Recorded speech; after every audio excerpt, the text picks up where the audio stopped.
Good morning student. Chemical kinetics में आज हम पढ़ने वाले हैं molecularity of a particular reaction. देखो मॉलिक्यूलरिटी जैसे कि नाम इंडिकेट कर रहा है कि किसी रिएक्शन में पार्टिसिपेट करने वाले मॉलिक्यूल्स का नंबर जो है वो उसकी मॉलिक्यूलरिटी कहलाता है। एक आइडिया हम ये भी ले सकते हैं, बट देखो मॉलिक्यूलरिटी समझने से पहले आपको समझना होगा कि जो पर्टिकुलर रिएक्टिंग स्पीसीज हैं अगर वो पार्टिसिपेट करें किसी रिएक्शन में, तो रिएक्शन होने के लिए सबसे पहले जरूरी है कि उनके बीच में कॉलिजन हो, यानी टक्कर हो उनके बीच में।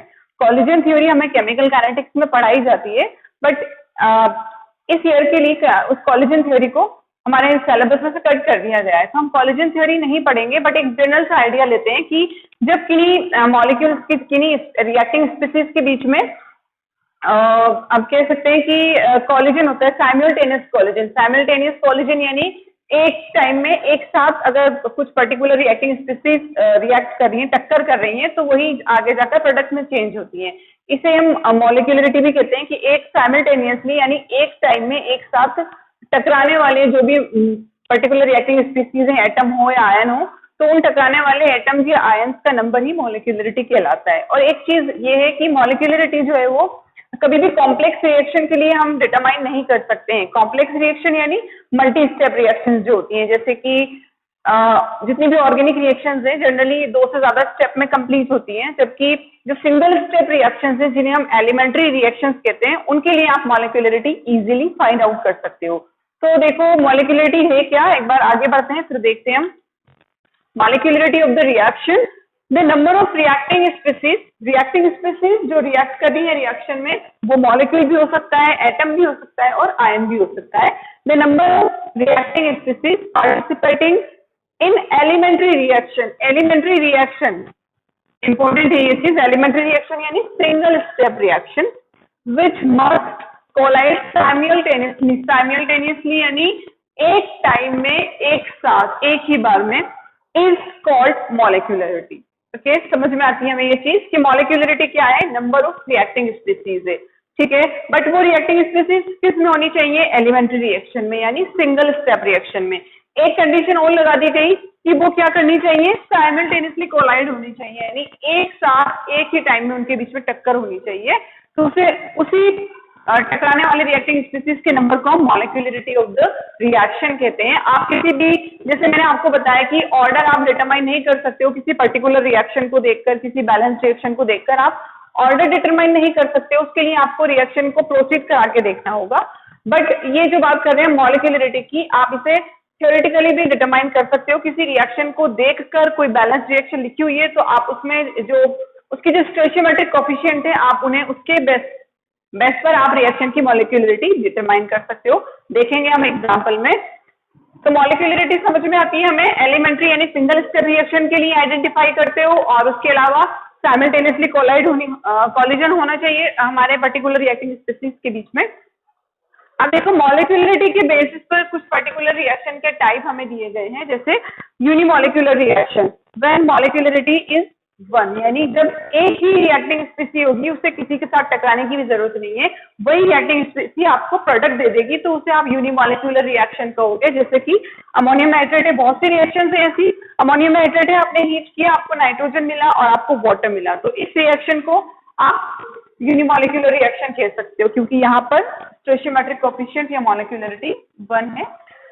फिर हम बात करते हैं बायोमॉलिक्यूलर रिएक्शन। नेम इंडिकेट कर रहा है बायोमॉलिक्यूलर यानी साइमल्टेनियसली कॉलिजन बिटवीन 2 स्पीसीज, एक टाइम में 2 स्पीसी के बीच में रिएक्शन होनी है, टक्कर होनी है, जैसे कि हाइड्रोजन आयोडाइड का एग्जांपल है, ठीक है। 2 हाइड्रोजन आयोडाइड आपस में टकराएंगे, तभी आपको हाइड्रोजन और आयोडीन की एज अ प्रोडक्ट आपको मिलेंगे। उसके बाद ट्राइमॉलिक्यूलर रिएक्शन है कि एक टाइम में 3 स्पीसी एक साथ टकरा रही है और प्रोडक्ट आपको दे रही है, जैसे कि ये 2NO और O2 आपको NO2 दे रहे हैं। ओके, तो आप कह सकते हो कि एक बार आप मॉलिक्यूलरिटी किसी भी बैलेंस रिएक्शन को देखकर इसके रिएक्टेंट स्पीसी में मिलने वाले स्टोइचियोमेट्रिक कोएफिशिएंट के बेसिस पर मॉलिक्यूलरिटी डिटरमाइन कर सकते हो, ठीक है। एक चीज यहाँ पर नोट करनी है हमें कि the probability of more than 3 molecule can collide and react is very small. देखो ये तो है कि एक साथ 2 रिएक्टिंग स्पीसी टक्कर हो सकती है उनके बीच में और वो प्रोडक्ट दे सकते हैं, बट एक साथ 3 की भी हम पॉसिबिलिटी मान रहे हैं कि एक ही टाइम में एक साथ 3 स्पीसीज भी टकरा सकती है और हमें प्रोडक्ट दे सकती है। बट इससे ज्यादा 3 से ज्यादा एक टाइम में एक साथ टकराएं, इसकी पॉसिबिलिटी बहुत कम है। हो सकता है एक की काइनेटिक एनर्जी कम हो, एक काइनेटिकली एनर्जाइज नहीं हो पा रहा है, टक्कर नहीं हो पा रही है, या जो टक्कर है उनके बीच में वो आपको पर्टिकुलर प्रोडक्ट नहीं दे रही है, तो हम मानकर चलते हैं कि मॉलिक्यूलरिटी जो है किसी भी रिएक्शन की नॉट एक्सीड मोर देन 3 से ज्यादा मॉलिक्यूलरिटी किसी रिएक्शन की नहीं हो सकती है। तो मॉलिक्यूलरिटी सिंगल मॉलिक्यूलर रिएक्शन हो गई, आपकी बायोमॉलिक्यूलर हो गई और ट्राइमॉलिक्यूलर रिएक्शन हो गई।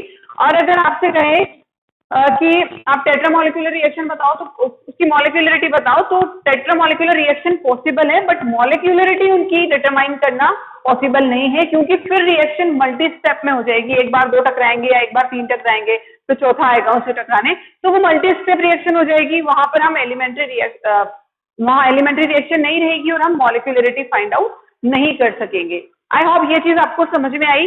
और एक चीज और नोट करनी है कि मॉलिक्यूलरिटी कभी भी जीरो नहीं होती। जिस तरह ऑर्डर आपने देखा कि ऑर्डर इंटीजर हो सकता है, फ्रैक्शन में हो सकता है, जीरो भी हो सकता है, बट मॉलिक्यूलरिटी 3 से ज्यादा भी नहीं होगी और जीरो भी नहीं होगी। ऐसा कभी पॉसिबल है कि जीरो रिएक्टिंग स्पीसीज टकराई, प्रोडक्ट मिल गया? जब रिएक्टिंग स्पीसीज है ही नहीं, टकरा ही नहीं रही आपस में, रिएक्ट ही नहीं कर रही, तो प्रोडक्ट कहां से मिलेगा? रिएक्शन पॉसिबल नहीं होगी। तो ये कुछ जनरल सा आइडिया था मॉलिक्यूलरिटी के बारे में कि एक्चुअल में होती क्या है। आई होप क्लियर हुई होगी ये चीज। हम इस मॉलिक्यूलरिटी को हम जोड़कर पढ़ लेते हैं ऑर्डर के साथ, यानी ऑर्डर और मॉलिक्यूलरिटी में डिफरेंस क्या है, उससे अगर हम पढ़ेंगे उनको डिफरेंशिएट करके, तो मॉलिक्यूलरिटी बहुत अच्छे से हमारे माइंड में सेट हो जाएगी। तो एक बार ऑर्डर और मॉलिक्यूलरिटी के बीच में हम डिफरेंस देख लेते हैं, फिर मॉलिक्यूलरिटी के कुछ पर्टिकुलर एग्जाम्पल देख लेंगे। ओके, तब तक इसे नोट डाउन करो।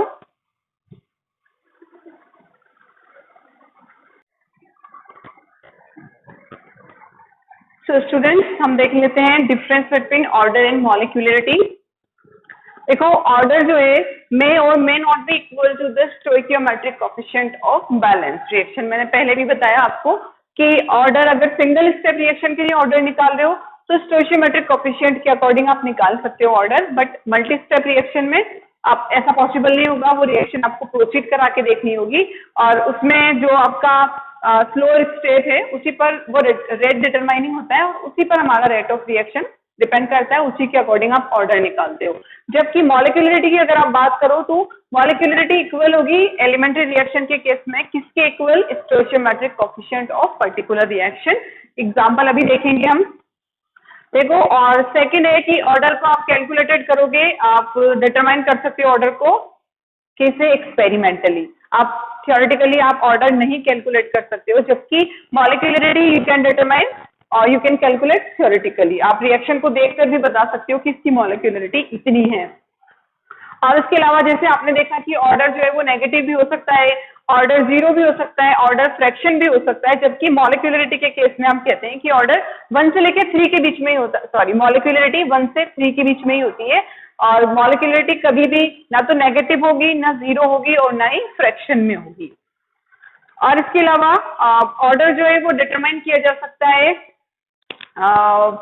फॉर सिंगल स्टेप यानी कि एलिमेंट्री रिएक्शन के लिए भी और कॉम्प्लेक्स रिएक्शन के लिए भी, जबकि मॉलिक्यूलरिटी डिटरमाइन की जा सकती है ओनली फॉर एलिमेंट्री रिएक्शन।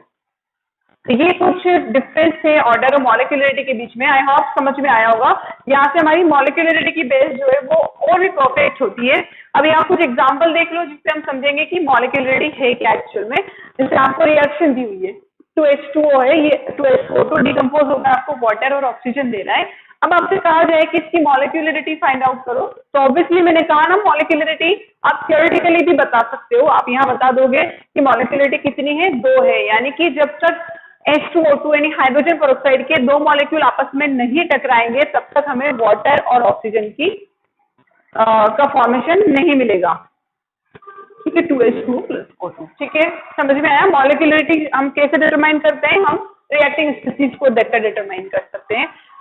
फिर आपके सामने रिएक्शन थी 2FeCl3 + SnCl2, ये जो भी प्रोडक्ट आपको दे रहा है, आपसे मॉलिक्यूलरिटी पूछे तो आप रिएक्टिंग साइड पर ही देखोगे यहाँ पर FeCl3 के 2 मॉलिक्यूल और SnCl2 का 1 मॉलिक्यूल, यानी 3 मॉलिक्यूल्स के बीच में साइमल्टेनियस कोलिजन होगा, यानी एक बार में तीनों एक साथ टकराएंगे, तब जाकर हमें ये हमारा प्रोडक्ट मिलने वाला है। तो हम कह सकते हैं कि यहाँ पर मॉलिक्यूलरिटी कितनी होगी, 3 होगी। ठीक है, बैलेंस रिएक्शन को देखकर आप पता लगा सकते हो। फिर हमारे पास कोई रिएक्शन है, ठीक है, इस तरह से KCl6FeSO4 3H2SO4 जो भी प्रोडक्ट इससे मिल रहा है, आपसे पूछे कि इसकी मॉलिक्यूलरिटी बताओ, तो मॉलिक्यूलरिटी मैंने बताया 3 से ज्यादा एक्सीड नहीं होती है, 3 तक आप मॉलिक्यूलरिटी फाइंड आउट कर सकते हो। उसके बाद अगर देखोगे कि रिएक्टिंग स्पीसीज इतनी सारी हैं, तो डेफिनेटली हमारी जो रिएक्शन है वो मल्टी स्टेप रिएक्शन होगी, कॉम्प्लेक्स रिएक्शन होगी। So we can't determine molecularity for this reaction. Okay, उसके बाद नीचे एक और एग्जांपल है H2 + ½ O2, ये हमें वाटर दे रहे हैं।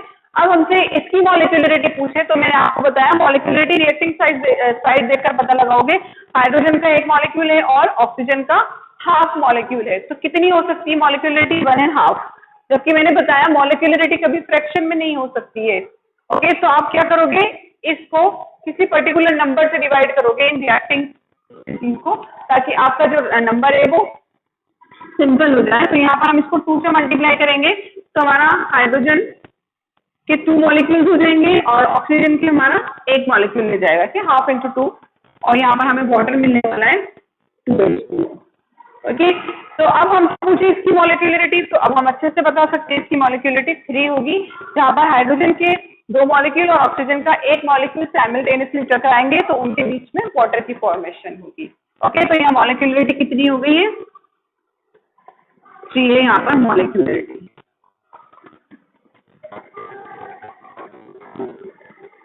आई होप मॉलिक्यूलरिटी आपको समझ में आई। ऑर्डर से आपने कंपेयर करके पढ़ा मॉलिक्यूलरिटी को, तो ऑर्डर भी काफी आपका क्लियर हुआ होगा कि ऑर्डर एक्चुअल में कैसे डिटरमाइन करते हैं, क्या है, क्या एलिमेंट्री रिएक्शंस हैं, क्या कॉम्प्लेक्स रिएक्शंस होती है।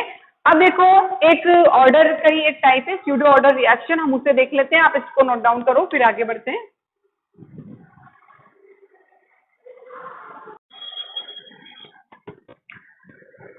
तो स्टूडेंट्स, अब हम बात करते हैं स्यूडो ऑर्डर रिएक्शन की, जो कि ऑर्डर के बेसिस पर रिएक्शन का एक स्पेशल टाइप है। स्यूडो फर्स्ट ऑर्डर रिएक्शन से हम कहते हैं। देखो, देखने में तो ये रिएक्शन लगता है कि ये बायोमोलिक्यूलर रिएक्शन है या इसका ऑर्डर जो है वो 2 होगा, बट एक्चुअल में जब हम करके देखते हैं रिएक्शन को एक्सपेरिमेंटली, तो हमें पता चलता है कि फर्स्ट ऑर्डर रिएक्शन है, तो उसे हम नाम देते हैं स्यूडो फर्स्ट ऑर्डर रिएक्शन। होता क्यों है ऐसा, इसलिए देखो उसके पीछे रीजन है कि जब हम कुछ 2 रिएक्टिंग स्पीसीज में से एक स्पीसी एक्सेस में ले लेते हैं, एक्सेस अमाउंट में लेते हैं, तो वो स्पीसी, उसकी जो कंसेंट्रेशन है वो हमारे रेट ऑफ रिएक्शन को अफेक्ट नहीं करती है। ऐसा हम देखो आयनिक इक्विलिब्रियम में 11th क्लास में भी पढ़ चुके हैं कि जब कोई रिएजेंट एक्सेस में अवेलेबल होता है तो उसकी एक्टिविटी 1 मान ली जाती है, यानी वो एक तरह से लिमिटिंग रिएजेंट की तरह काम करता है और अफेक्ट नहीं करता है रेट ऑफ रिएक्शन को। तो वहीं से हमारा कंसेप्ट निकलता है स्यूडो फर्स्ट ऑर्डर रिएक्शन का। तो हम कह सकते हैं this is the second order, या आप कहोगे बायोमोलिक्यूलर रिएक्शन तो ज्यादा सही होगा। This is bimolecular reaction that made to be have like first order reaction. Bimolecular reaction है, देखने पर आप देखोगे कि 2 मॉलिक्यूल यहाँ पार्टिसिपेट कर रहे हैं, तो ऑब्वियसली इसका ऑर्डर जो है वो भी 2 ही होगा, बट वो एक्चुअल में फर्स्ट ऑर्डर रिएक्शन होती है। ऐसा क्यों होता है? This reaction occur when one reacting species is present in excess amount. जब 1-2 में से एक रिएजेंट एक्सेस में अवेलेबल होगा, तो उस एक्सेस वाले रिएजेंट की कंसंट्रेशन पर रेट ऑफ रिएक्शन डिपेंड नहीं करेगा। एग्जाम्पल देख लो, यहाँ पर हमने एस्टर लिया है, ठीक है, वाटर हमने लिया, एक्सेस में लिखा हुआ उसके ऊपर कि एक्सेस में ले रहे हैं, इससे हमें एसिड और अल्कोहल मिल रहा है। स्टार्टिंग टाइम पर हमारा जो एस्टर का कंसंट्रेशन था 0.1 मोल था, हमारे पास जो वाटर था ऑब्वियसली एक्सेस में 10 मोल हमने ले लिया, ठीक है। जब हमारी रिएक्शन एंड हुई तो हमारा एस्टर पूरा कंज्यूम हो गया, 0 की कंसंट्रेशन बची, और यहाँ पर ये सिर्फ 0.1 मोल ही कंज्यूम हुआ, ठीक है, इसके कंपेयर में। तो ये एक्सेस में था, काफी सारा अमाउंट इसका यहाँ बचा हुआ है, तो हमारा रेट ऑफ रिएक्शन इस पर डिपेंड नहीं करेगा। देखने पर हमें बायोमोलिक्यूलर रिएक्शन लग रही है, तो हम कह सकते हैं कि ये सेकंड ऑर्डर रिएक्शन भी होगी, बट है तो bimolecular reaction, but second order reaction नहीं है, ये एक्चुअल में फर्स्ट ऑर्डर रिएक्शन है, ठीक है। इसका जो रेट है वो सिर्फ एस्टर पर डिपेंड कर रहा है, जो एक्सेस अमाउंट में अवेलेबल है हमारे पास रिएजेंट, उस पर डिपेंड नहीं कर रहा है। इसका एक एग्जांपल और देख सकते हैं कैन शुगर का। कैन शुगर का इन्वर्जन हमने किया तो हमें ग्लूकोज फ्रक्टोज मिलते हैं, वहां भी हमारा वाटर एक्सेस में अवेलेबल होता है, और हमारा जो रेट ऑफ रिएक्शन है वो सिर्फ हमारे शुगर की कंसेंट्रेशन पर डिपेंड करता है। अब देखो वाटर यहाँ पर हमने इन दोनों केस में हमने एक्सेस में इसलिए लिया है क्योंकि वाटर एक तो यहाँ पर रिएजेंट की तरह काम आ रहा है, दूसरा एज ए सॉल्वेंट भी वो वर्क कर रहा है। आप अपने एस्टर को उस वाटर में ही डिसॉल्व करोगे। एक तो वाटर उसके लिए चाहिए आपको रिएजेंट डिसॉल्व करने के लिए, दूसरा आपको रिएक्शन कराने के लिए, तो आपने उसे एक्सेस में लिया है। ठीक है, आपका जो लिमिटिंग रिएजेंट है उस पर आपकी रेट ऑफ रिएक्शन डिपेंड कर रही थी, जिसके अकॉर्डिंग ये फर्स्ट ऑर्डर रिएक्शन था। I hope pseudo first order reaction का कंसेप्ट आपका क्लियर हुआ। Thanks for watching.